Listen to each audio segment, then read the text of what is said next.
আসসালামু আলাইকুম। পেয়ারার জেলি, জ্যাম খাওয়াইলাম, এবার খাওয়াবো পেয়ারার ট্রফি, ক্যান্ডি, চকলেট যে যেটা বলতে পারো। সেই এইগুলা কিন্তু সেই আগের দিনের পেয়ারা থেকেই ট্রফি বানানো হবে।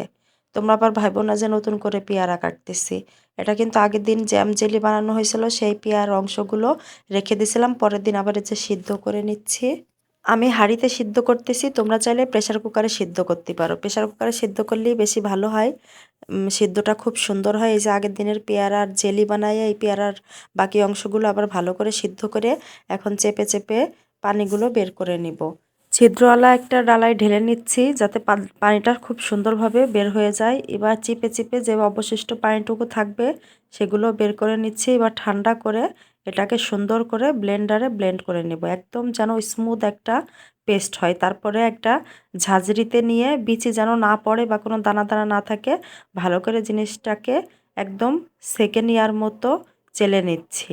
এখন পেয়ারার পেস্টের সঙ্গে বাকি উপকরণগুলো মিশিয়ে নেব। প্রথমে দিয়ে দিলাম চিনি, চিনি যার যার স্বাদ মতো টেস্ট মতো দিতে পারেন, বেশি কম। আর দিয়ে দিলাম 50 গ্রাম গুঁড়ো দুধ, 50 গ্রাম গ্লুকোজ। 1.5-2 কেজি পেয়ারার জন্য 50 গ্রাম করে গ্লুকোজ গুঁড়ো দুধ পারফেক্ট। তারপরে দিয়ে দিলাম একটু লবণ, দিয়ে এখন পেস্টটার সঙ্গে বাকি উপকরণগুলো সুন্দরভাবে মিশিয়ে নেব। এত সহজেই পেয়ারার চকলেট ট্রফি ক্যান্ডি তৈরি করা যায় আগে জানতাম না। বাচ্চারা পছন্দ করবে, বাচ্চা থেকে বড় সবাই পছন্দ করবে। এবার কড়াইতে দিয়ে দিলাম কিছুটা বাটার, আপনারা চাইলে ঘি দিতে পারেন।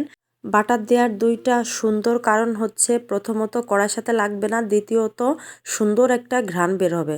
এখন শুধু অনবরত নাড়তে থাকতে হবে যেন কড়াইয়ের সাথে লেগে না যায়।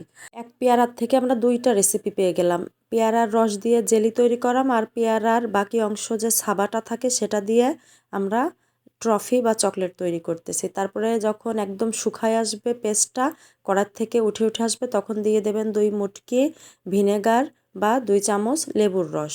দিয়ে একটা ট্রেতে আমরা ভালো করে আবার বাটারটা মাখিয়ে নিচ্ছি যেন ট্রেটার সঙ্গে আমাদের ক্যান্ডির পেস্টটা লেগে না যায়। এবার সুন্দর করে গরম থাকা অবস্থায় সুন্দরভাবে ভালো মতো পাতলা পাতলা করে সব জায়গায় বিছাই দিতে হবে সমান মাপের, কোনো জায়গায় চিকন কোনো জায়গায় মোটা যেন না হয়। এবার সুন্দর করে একটা ছুরিতে কিছুটা বাটার লাগাইয়ে চকলেট শেপ করে পাতলা পাতলা করে স্লাইস করে কেটে নেব। যার যেরকম ইচ্ছা সে সেরকম করে কেটে নিতে পারেন। ভাইরে ভাই, এত সুন্দর একটা ঘ্রাণ বের হচ্ছে আর এত সুন্দর হইছে, কাটতে ইচ্ছা করতেছে। এসব কাজ করতে আসলে আগ্রহ লাগে। নতুন কিছু তোমাদের সাথে রেসিপি শেয়ার করতেছি। তোমরা তো সবাই হয়তোবা জানো না যে পেয়ারা দিয়ে জেলি হয়, পেয়ারা দিয়ে জ্যাম হয়, পেয়ারার আঁশ দিয়ে আবার চকলেট ট্রফিও হয়। এখনই শক্ত হয়ে গেছে, আরও যদি কিছুক্ষণ 3-4 ঘন্টা রাখা হয় পুরো চকলেটের মতো হয়ে যাবে।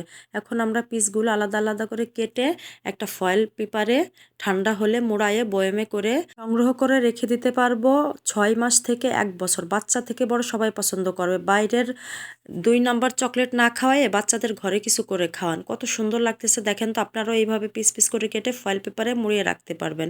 ভিডিওটা কেমন লাগলো অবশ্যই জানাবেন। আশা করি আপনাদের ভিডিওটা উপকারে আসবে, এবং যদি ভালো লাগে অবশ্যই লাইক কমেন্ট শেয়ার করবেন। ধন্যবাদ।